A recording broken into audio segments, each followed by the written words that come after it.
Piedra de Toque con Iñaki Macazaga.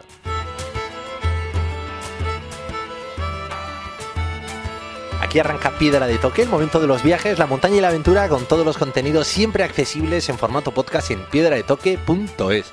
Hoy viajamos hasta la Antártida, el gran continente helado, para escalar en hielo 3 cimas todavía vírgenes, navegar por el Cabo de Hornos y salir al encuentro de la naturaleza salvaje con el escritor, montañero y amigo Juanra Madariaga. Hace justo hoy un mes que acaba de regresar de allí, donde ha acompañado a Alex Chicón en la primera parte del triple proyecto que está desarrollando ahora mismo.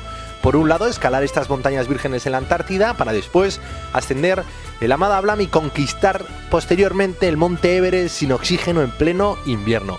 Juanra la ha acompañado en la Antártida en esta primera parte, ha seguido de cerca la segunda, que ya ha hecho cima en el Amada Blam, y ahora, mientras equipa la cascada de hielo en el Everest, Alex, nos hemos juntado Juanra y yo en Bilbao para repasar las sensaciones que le ha generado vivir de cerca lo que es este gran desierto de hielo como es la Antártida. Así que hoy en Piedra de Toque, temporada 7, capítulo 552, ponemos rumbo a la Antártida con nuestro gran amigo Juanra Madariaga.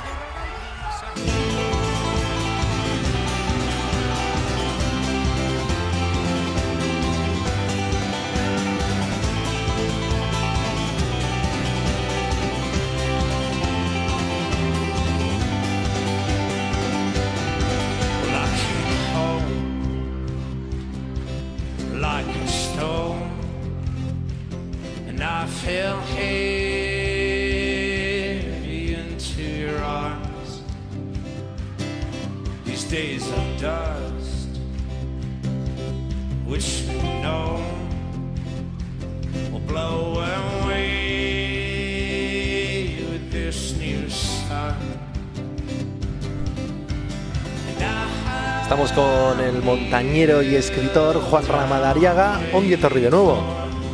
Ongi etorri, eskerrik asko. Bueno, ya hace justo casi un mes, ¿no?, que regresasteis de la Antártida, de esta expedición en la que habéis combinado pues exploración, aventura, navegación, escalada. No sé si sigues con el frío en el cuerpo, te veo aquí con este plumas. No, realmente eso, siempre piensas que la Antártida es el paradigma del frío y nos hemos encontrado con una Antártida bastante benigna. De hecho, bueno, ahora comienza el verano allí, ese hemisferio sur, y nos ha chocado un poco que sí, realmente cuando, no sé, los atardeceres, soplaba el viento por los canales y así, tú venías un poco, pues no sé, machacado de alguna ascensión. Ostras, el frío que hacía era importante, o sea, te apetecía ponerte mucha más ropa, ¿no? Pero luego durante el día, cuando salías con los esquís o hacías las aproximaciones a las bases de la pared, yo no he sufrido un frío que digas, no sé, como el que estará pasando Alex ahí ahora en el campo base del Everest, no, en absoluto. Unas temperaturas bastante agradables y, bueno, que las hemos disfrutado. Era un poco extraño, también la nieve no era tan compacta como esperábamos, era un poco más granizada y está muy cerca del mar, pero yo creo que la temperatura está subiendo en la Antártida y, vamos, eso se nota clarísimamente. Cuando escalábamos en hielo también se veía incluso como el agua caía por la pared. Ves que el deshielo es muy patente, muy patente. Juanra, ya vas diciendo muchos ingredientes interesantes, ¿no?, de esta exploración, ¿no? Has hablado de escalada en hielo, has visto también, ¿no?, lo que es el deshielo, la preparación de Alex Chicón también a las expediciones que está ahora, este invernal sin oxígeno en el Everest. ¿Por dónde arranca aquí? ¿Cómo surgió este proyecto y cómo fueron llegando los ingredientes? Bueno, pues Alex y yo siempre estamos hablando de posibles proyectos, ¿no?, de irnos a Sudamérica o irnos a Canadá, irnos aquí, irnos para allá. No sé, los alpinistas supongo que tenemos ese gusano en el pecho metido que es el que nos impide vivir de forma normal. Siempre estamos pensando en a dónde narices vamos a ir en la próxima aventura, ¿no? Y hace muchos años ya teníamos la idea de la Antártida rondándonos la cabeza.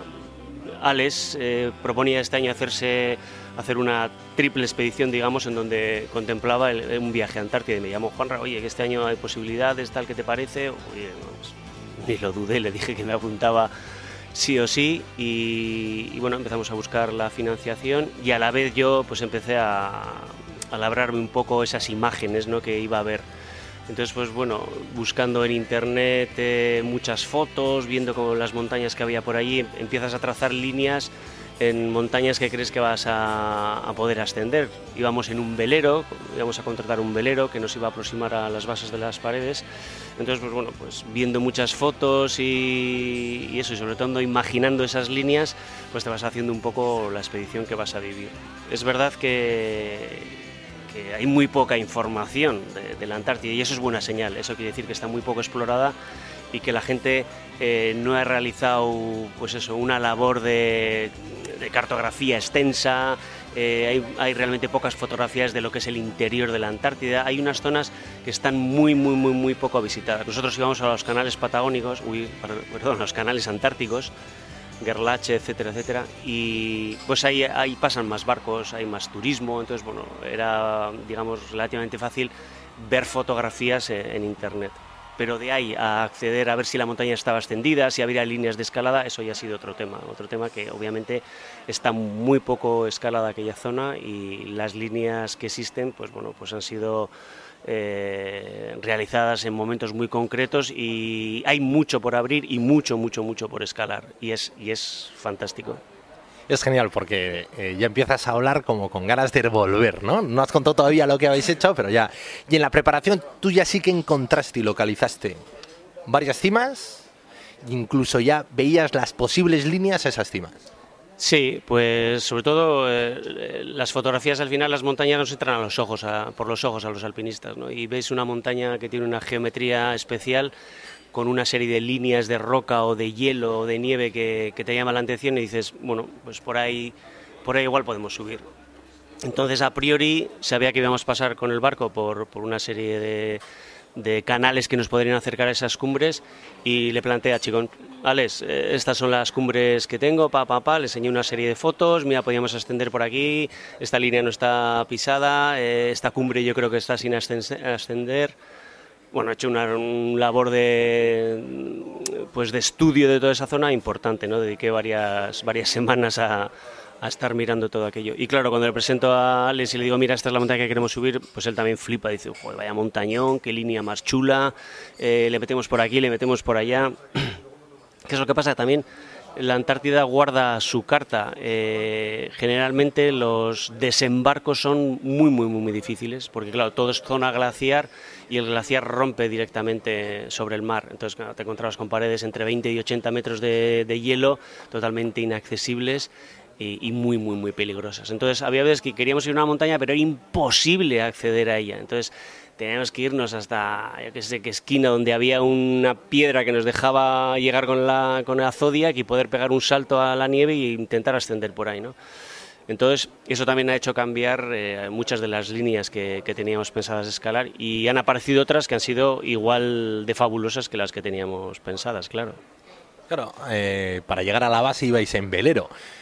¿Cómo fue esa experiencia? Sé que es un ingrediente nuevo. Tienes más de 5 o 8 miles escalados, 3 expediciones en las que has hecho con Alex Chicón, pero ninguna ibais en el agua. ¿Dónde os recogió y cómo fueron esas horas que yo creo que, por lo que ya te he visto y leído, tu estómago, vamos, todavía te la tiene preparada? Sí, bueno, pues era el componente, digamos, más desconocido para nosotros, el mar, ¿no? La idea era volar hasta las Islas Malvinas y desde allí nos iba a recoger Ezequiel, el capitán, en el velero Ipaque, un velero de 18 metros de eslora y 30 toneladas, un bicharraco que nos iba a llevar hasta estos canales antárticos y realizar luego la vuelta hacia el norte hasta Ushuaia, de donde ya volaríamos nuevamente a casa. Bueno, pues muy felices de viajar en velero, ¿no? Yo lo he hecho en alguna ocasión, pero bueno, lo que nos ponía un poco los nervios de punta era saber que íbamos a tener que atravesar pues el estrecho de Drake, quizás girar el Cabo de Hornos y toda esta historia, ¿no? Donde los mares del Atlántico y del Pacífico se juntan y montan una movida increíble, ¿no? Tuvimos mucha suerte en la salida de las Malvinas. Bueno, pues las corrientes que se generan allí, pues sí, nos pusieron en su sitio ya, las primeras vomitonas, etcétera, pero bueno, aparte de la droga diaria que tomábamos contra el mareo, pues eso hizo su efecto y bueno, lo pudimos disfrutar. El capitán nos dijo que, joder, pues que teníamos unos días muy buenos y el mar estaba relativamente calmado y pudimos disfrutar pues fuera del barco, ahí viendo los albatros, cómo pasaba incluso alguna ballena, o sea, fue algo espectacular. muchos días viendo solo mar, pero bueno, como son los primeros días de travesía, pues vas feliz y contento esperando ver lo que vendrá. Y de repente, en una noche, ¿no?, llega un compañero de la expedición y te dice: Juanra, 6 de la mañana, levántate que merece la pena esto. Sí, nos tocaba hacer guardias cada X tiempo y nosotros éramos de los primeros, a las 4:30 o 5 ya nos levantábamos. Y esa mañana en concreto Luis ya se había levantado y me dijo: Juanra, nos toca la guardia, pero sal a ver esto. Y bueno, pues estábamos ya cerca de las Islas Melchior, fue una visión increíble, la verdad. Estamos rodeados de icebergs gigantescos.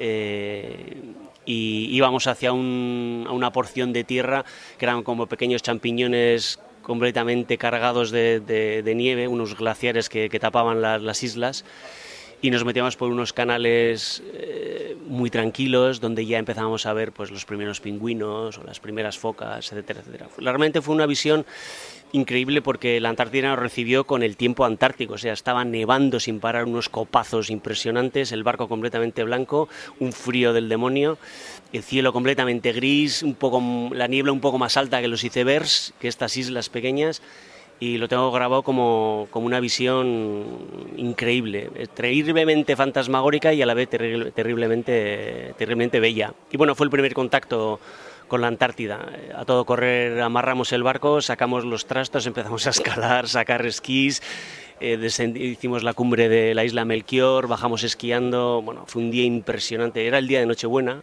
y recuerdo que llegamos casi a las 10 de la noche al barco después de darnos el primer paseo. A todo correr preparamos un poquito de una comida un poquito especial, sacamos algo de choricillo, cosas así, y ahí estuvimos cantando lo lechero un poquito. Qué bueno. Preparándolo he flipado porque la Antártida es un continente, ¿no? Y son 14 millones de kilómetros cuadrados, que viene a ser la mitad de África, Europa y media. Y en invierno, en el verano austral, en invierno se duplica, o sea, llega a ser casi 30 millones de kilómetros cuadrados, que es prácticamente todo África, y es uno de los grandes desiertos del planeta. Claro, vosotros ibais buscando cimas, y las cimas que salían a vuestro encuentro, pero realmente ese continente lo que te encuentras es, ¿no?, una gran plenitud de desierto árido. Y tendría que ser así siempre, porque es una pena que bueno, cada vez se ven más barcos rondando los canales, ya no solo barcos de nuestro estilo tipo velero, ¿no?, que bueno, pues hay gente que se acerca a ver las maravillas o a intentar subir alguna montaña de una forma un poco más, no sé, pues más tranquila, digamos, ¿no? Se ven muchos transatlánticos con mucho turista. El capitán Ezequiel nos decía que el año pasado había habido un impacto turístico de unos 45.000, 50.000 personas en la Antártida y que este año seguramente las cifras iban a llegar hasta los 80.000 turistas, ¿no?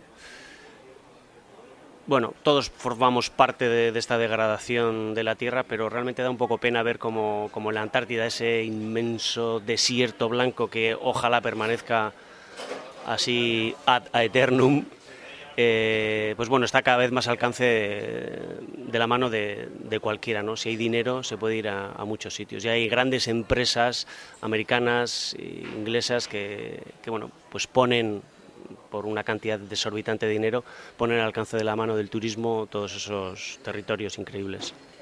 De hecho hay el nombre, ¿no?, del velero. ¿Y para qué más, no? O sea, este hombre, ¿no?, era un hombre salsero, o sea, ¿para qué necesito más, no? Sí, bueno, Ezequiel era un tío increíble, un capitán de esos que ha recorrido pues todo el sur de la Patagonia, Chile, Uruguay, desde Brasil hasta la Antártida varias veces, las Georgia del Sur, toda esa zona se la conocía al dedillo. Y nos contó la historia del barco, ¿no?, que él iba cuando decidió que iba a dedicar su vida a capitanear ese barco. Dijo, bueno, lo que necesito es esto, el mar y un velero y la familia aquí. ¿Y para qué más? Decía, ¿no? ¿Y para qué más? Y entonces estuvimos a la hora de poner el nombre, ¿qué le vamos a poner? Pues vamos a llamarle ¿y para qué? Y así se quedó. Y la verdad es que te das cuenta de que se necesita muy poco para vivir así. Él tenía una casita en Calafate donde le esperaba la familia a la vuelta, pero se dedica a viajar por aquella zona y veías que era una persona muy sencilla, que disfrutaba del mar y de la visión de la naturaleza y de la fauna tanto como nosotros. Pues sí, yo creo que parte de la gracia de la vida y también de este programa es buscar esas piedras de toque, ¿no? Ese ¿y para qué más que cada uno necesita cuando viaja? En tu caso, ¿para qué más? Siendo acordada con Chicón, y ¿para qué más teniendo montañas esperándote por medio mundo? Has hablado que la primera cima, no sé si era el Will Spur, a las primeras horas recién llegados, pudisteis escalar luego otras 3 cimas más. Sí, bueno, de ahí de las Islas Melchior bajamos hacia la bahía Orne, donde ya amarramos también, hicimos un piquillo chiquitín, se llama el Spigot Peak, el Spigot Peak, que da visión a todo el canal de Gerlache con unos paisajes increíbles, una ascensión muy bonita, tranquila, sin dificultad, pero de ella nos trasladamos a, digamos, a un territorio más alpino.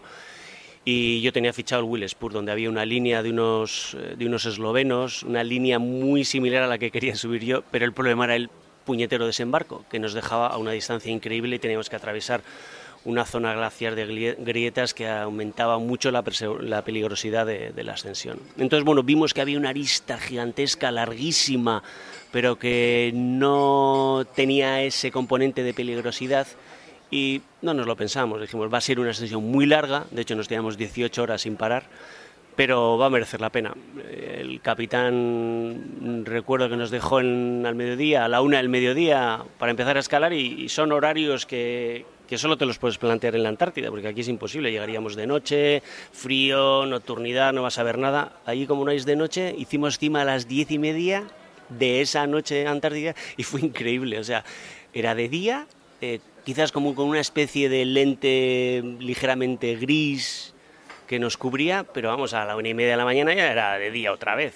Entonces fue una ascensión pues realmente increíble, larga pero preciosa, no exenta de dificultad y peligro, pero bueno, que nos dejó totalmente satisfechos. Llegar a una cima que solo ha sido pisada por esa cordada hace un par de años, en el 2018, nos dejó totalmente satisfechos. Le pusimos nombre y todo, Lorezuri, a la arista esa épica, y vamos, recuerdo que el capitán nos volvió a recoger a las 5 de la mañana, entonces ya no sabíamos si habíamos hecho gaupasas, si teníamos que desayunar, si nos metíamos a la cama. El tiempo tiene otros parámetros en la Antártida, y bueno, duermes un par de horas, te vuelves a despertar, es hora de comer, comes, luego te echas una siesta. Bueno, es increíble, fue una sesión muy bonita de la que guardo muy buen recuerdo. ¿Y qué tal de ese preparativo de la primera vez que viste este pico en fotos, a verlo luego ya con los crampones puestos, con los esquís? Pues siempre esa sensación de estoy donde quería estar porque lo he visto. Es decir, lo que ves en Google y te dan un par de fotos de esa montaña, de repente lo tienes frente a ti y lo estás viendo y dices, hostia, esto es la realidad, tío. Y tengo que escalarla. En ningún momento nos planteamos, qué grande, qué larga. No, da lo mismo. Hemos venido a esto y esté como esté la ruta, vamos a meterle. Y es verdad que había nieve un poco blanda, los lugares para... Bueno, la roca era un poco malilla, para asegurarnos las pasamos puñeteras en algunos momentos. Hubo, pues eso, cierto componente de riesgo importante, pero llegar a la cima a las 10 de la noche abriendo huella por unas palas de nieve impresionantes, con una visión de montañas alrededor y sobre todo tener el mar ahí abajo, donde de vez en cuando veías sifones de ballenas. Bueno, pues era estar en una tercera dimensión, impresionante. Y luego el elemento que, aunque estabas donde querías estar, lo que no sabías es que ibas a regresar luego esquiando otra vez con una playa de hielo y que te iban a recibir de esa manera. Eso es otra cosa que me ha llamado mucho la atención y que ha sido un punto de inflexión, ¿no? Del goce que sientes en una expedición. Muchos de los días obviamente íbamos con esquís para no hundirnos en la nieve, y después de una esquiada de lujo, la frenada la pegas en el mar, es decir, la nieve llega hasta la orilla del mar y ahí están las piedras, que es lo que marca el límite entre, pues eso, la costa es esa, hielo y rocas. Entonces cuando frenabas ahí entre las piedras casi, y empezabas a quitarte el material y a recoger el material, era curiosísimo como los pingüinos papúa, que son los que más abundan en aquella zona, salían del mar, plip, plip, plip, plip, y se te ponían ahí a 4 metros, a 3 metros, a ver quién eras, a ver qué eras, ¿no? Esa sensación de cercanía con la fauna, de que no la asustas, de que no eres un depredador que vienes a matar, o como aquí, ¿no? Que los pájaros huyen, o el otro día, pues eso, vi un corzo un par de metros subiendo por el Erecha y nos miramos así como, pero a todo correr se fue, ¿no? Esa sensación de que espantas lo que la naturaleza que está a tu alrededor, pues es un poco desagradable. Aquí justamente era lo contrario. Ellos venían a verte y bueno, no los tocas obviamente, pero había una cercanía y un contacto visual muy, muy curioso, muy bonito. Esa ingenuidad es bonita, ¿no? Que cuando uno está explorando esos territorios vírgenes todavía te regalan eso. Es un poco como cuando uno está con un bebé ahí dando sus primeros pasitos, que todo se acerca, ¿no? Ve un perro y le coge de la oreja, no tiene miedo, no hay malicia todavía. Yo creo que esos paisajes todavía tienen una gran carga de ingenuidad. Sí, esa inocencia, ¿no? Sí, de ver que todo todavía está como por descubrir, todavía está por generar relaciones.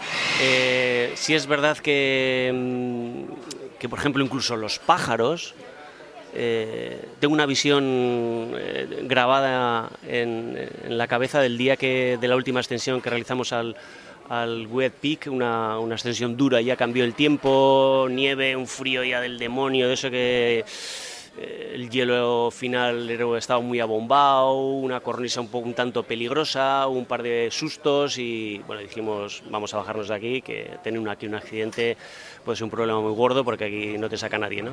Entonces recuerdo que después de los rápeles llegamos abajo, empezamos a recoger todo y como había grietas pues seguimos encordados, esquiando y tal, y bueno, pues eso de que vas esquiando a tu ritmo y pum, le pegas un tironcito al colega detrás, oye Juanra, para un poco y tal, y en un momento que paré, estábamos en una completa habitación blanca, es decir, había bajado la niebla de una forma brutal y no sabíamos a dónde puñetas íbamos, yo por intuición creía ver las huellas de nuestros bastones a la vuelta, a la ida, entonces bueno, iba siguiendo un poco esas huellas y en un momento que me paré, ya te digo, en esa habitación blanca en la que casi el suelo se confunde con la niebla, apareció un petrel blanco a 2 metros de mí y se quedó revoloteando encima mío como diciendo, ¿qué eres? Y no sé, yo le miraba diciendo, ¿tú quién eres? O sea, esa sensación de que los bichos vienen a ver qué eres, ¿no? O sea, tienen la misma curiosidad que tienes tú por ellos, ¿no? Una visión impresionante. Es algo que dudo mucho que se me borre el resto de mi vida. Qué bueno, Juanra.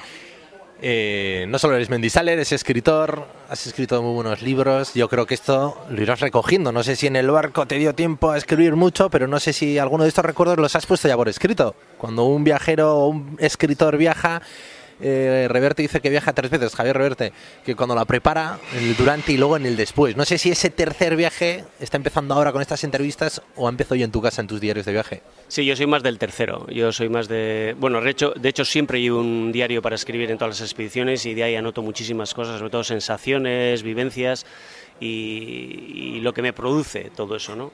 Aquí, por desgracia, no he podido escribir mucho porque el barco se movía demasiado y me mareaba. O sea, me mareaba, no podía estar mirando el cuaderno donde apuntaba cosas. He apuntado 4 o 5 líneas de vez en cuando, ideas que me venían a la cabeza y que no tenía que olvidar, como esto que te comento del pájaro del petrel blanco. Pues esas ideas las tengo ahí, apuntadas.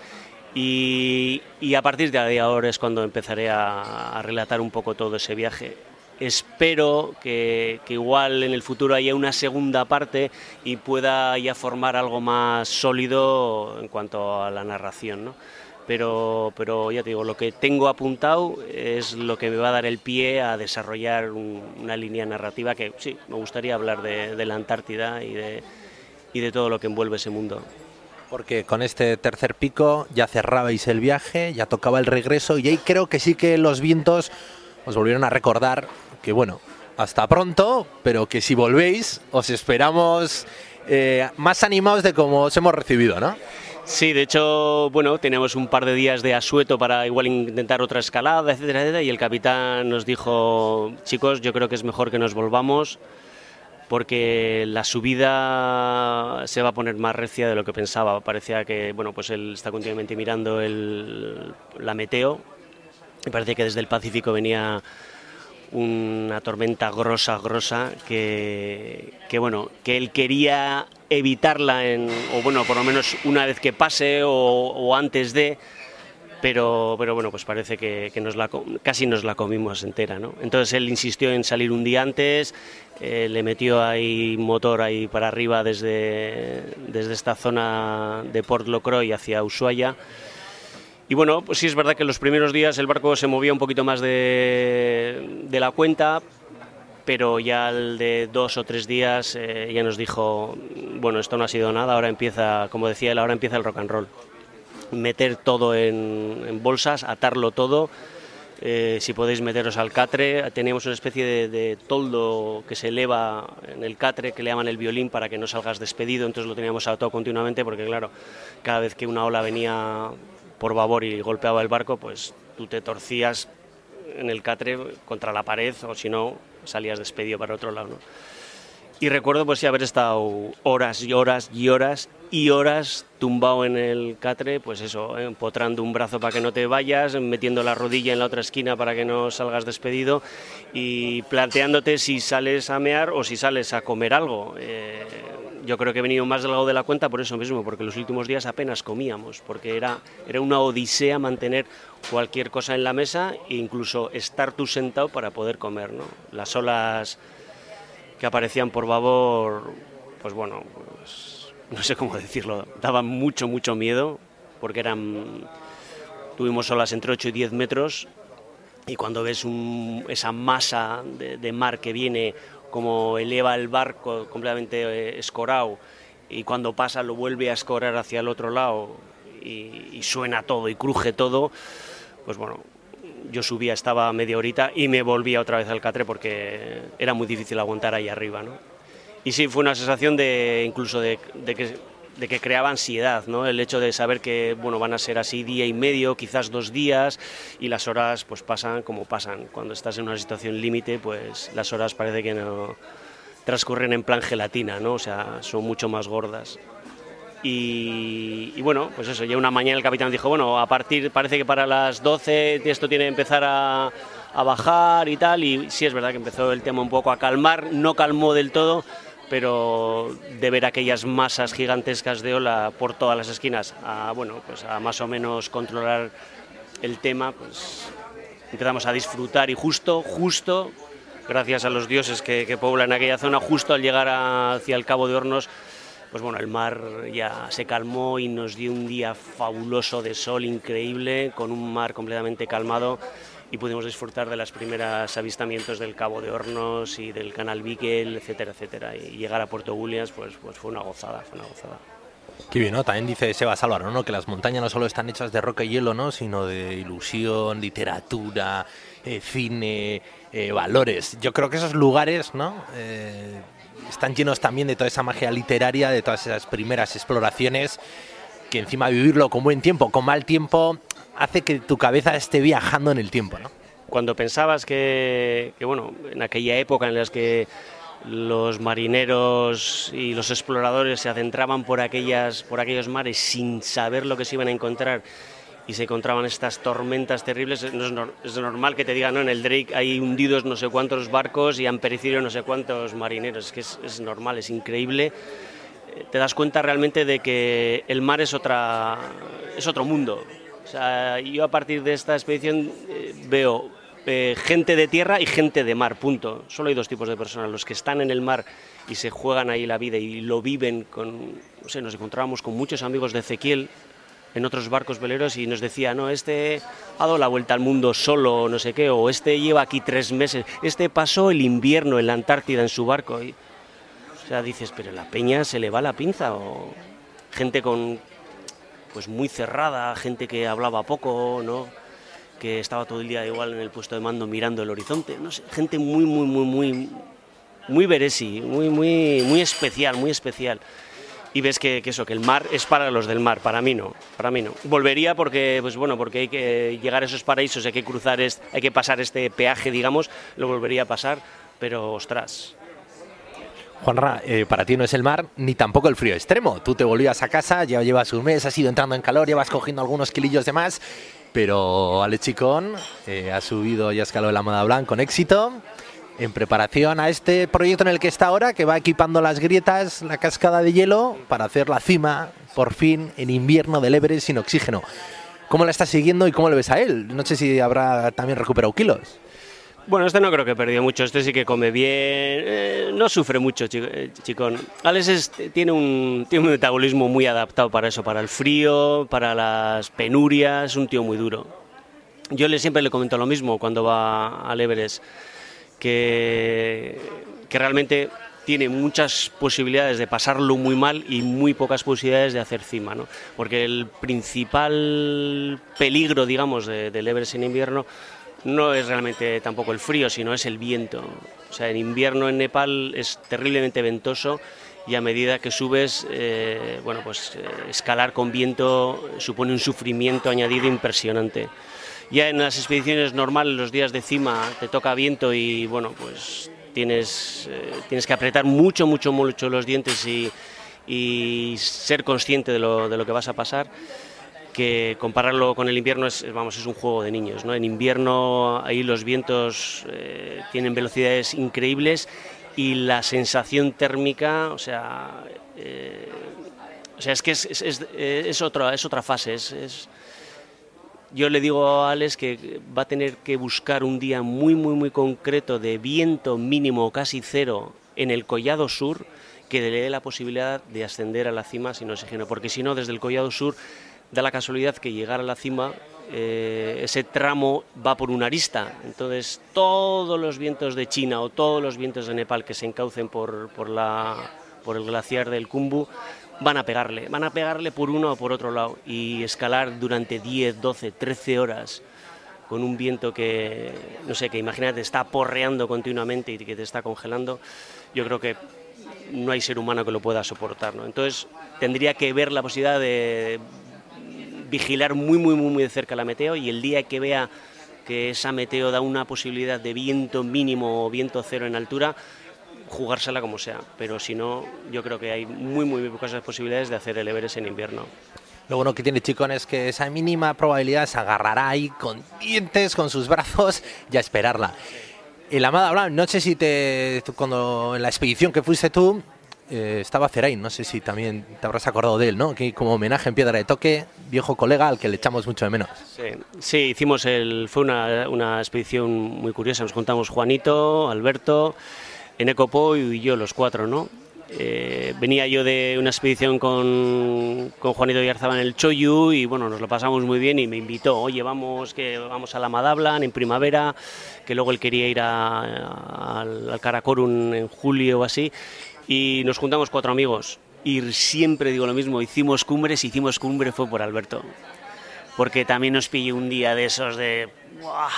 Frío extremo, un ventarrón increíble, claro, la Amada Blanc es un pincho, o sea, le pega por todas las esquinas, y veíamos que venía un tormentón, pero venía un marrón serio, y estábamos ya casi, no sé, 400 metros de la cima, pero recuerdo que yo llevaba unas botas pues unas botas de plástico, pero sin los botines de alveolito, unas botas normales y corrientes, pasé un frío, dije, me he congelado seguro.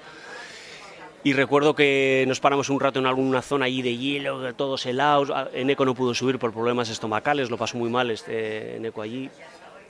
Y recuerdo que nos juntamos los 3 y, ¿qué? Pues yo creo que igual hay que bajarse y lo dejamos para otro día el intento y tal, no sé qué. Y Alberto, con su parsimonia que le caracterizaba, dijo, bueno, pues yo tiro para arriba. Y dijimos, ¿cómo que tiras para arriba? Pensé de un marrón. Bueno, pero voy para arriba. Y dijimos todo, pues joder, si vas tú para arriba, vamos todos para arriba. Y sí, hicimos cima Juanito, Alberto y yo, y siempre digo que fue gracias a Alberto, fue gracias al tesón de Alberto, a ese físico y a esa tranquilidad que siempre nos trasladaba. Ese buen temple. Y por último, Juanra, ¿qué estás leyendo? En Piedra de Toque no solo nos gustan los viajes físicos, también los viajes de papel. ¿Y qué estás leyendo? Pues mira, estoy leyendo ahora un librito de cuentos de Natalia Ginzburg que me recomendaron. Luego estoy leyendo también, solo alternar pues algo de poesía, algo en euskera, castellano. Estoy leyendo un libro de poesía en euskera analfabeto de este amiguete mío, que no me sale ahora el nombre, Iñigo Astiz, sí señor. Y luego estoy leyendo algo el título, no sé si es Invierno, de esta editorial Errae, Natura Errae, ¿no? Se llama Invierno y es de una especie de diario de una pareja que pasa un invierno entero en la zona de Canadá Norte.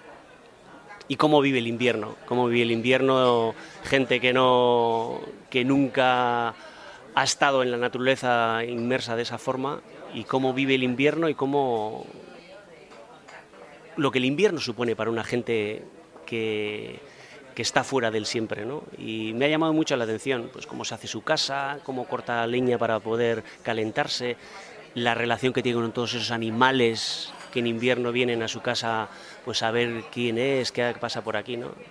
Estoy leyendo ese libro y me está gustando. Como estoy en invierno, vamos a leer Invierno. Qué bueno, pues mira, hace poquito los he visto en Página 2, este programa sobre libros que hay en la 2. Son una pareja, los editores de este editorial, y se acaban de ir a vivir al mundo rural.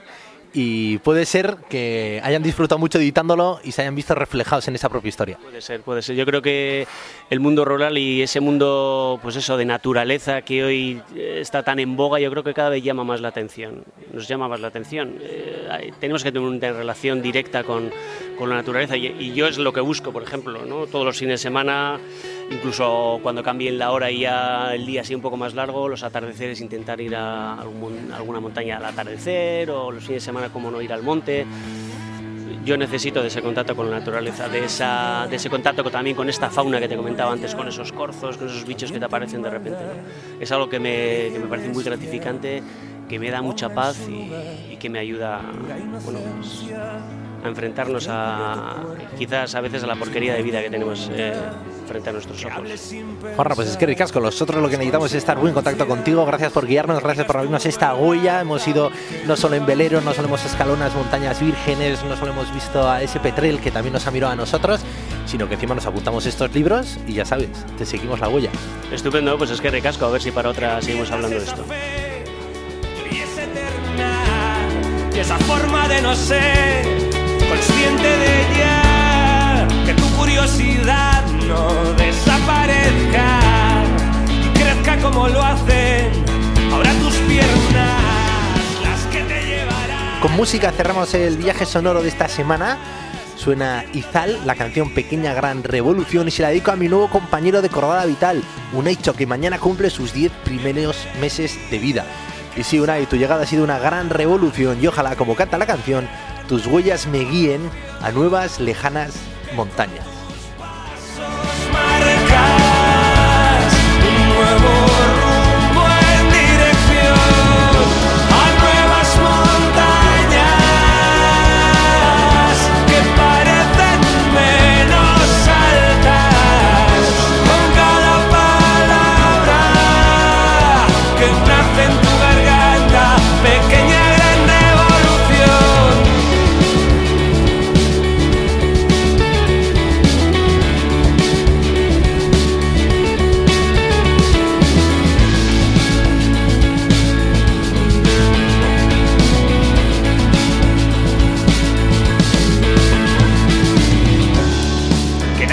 Jamás fijar tus metas, que sepas observar y no ver a quien no debas, que aunque me encuentre lejos me sientas cerca, que la distancia que hay entre nuestras puertas se hará siempre tan ridícula, tan pequeña, mientras los dos sigamos las mismas estrellas.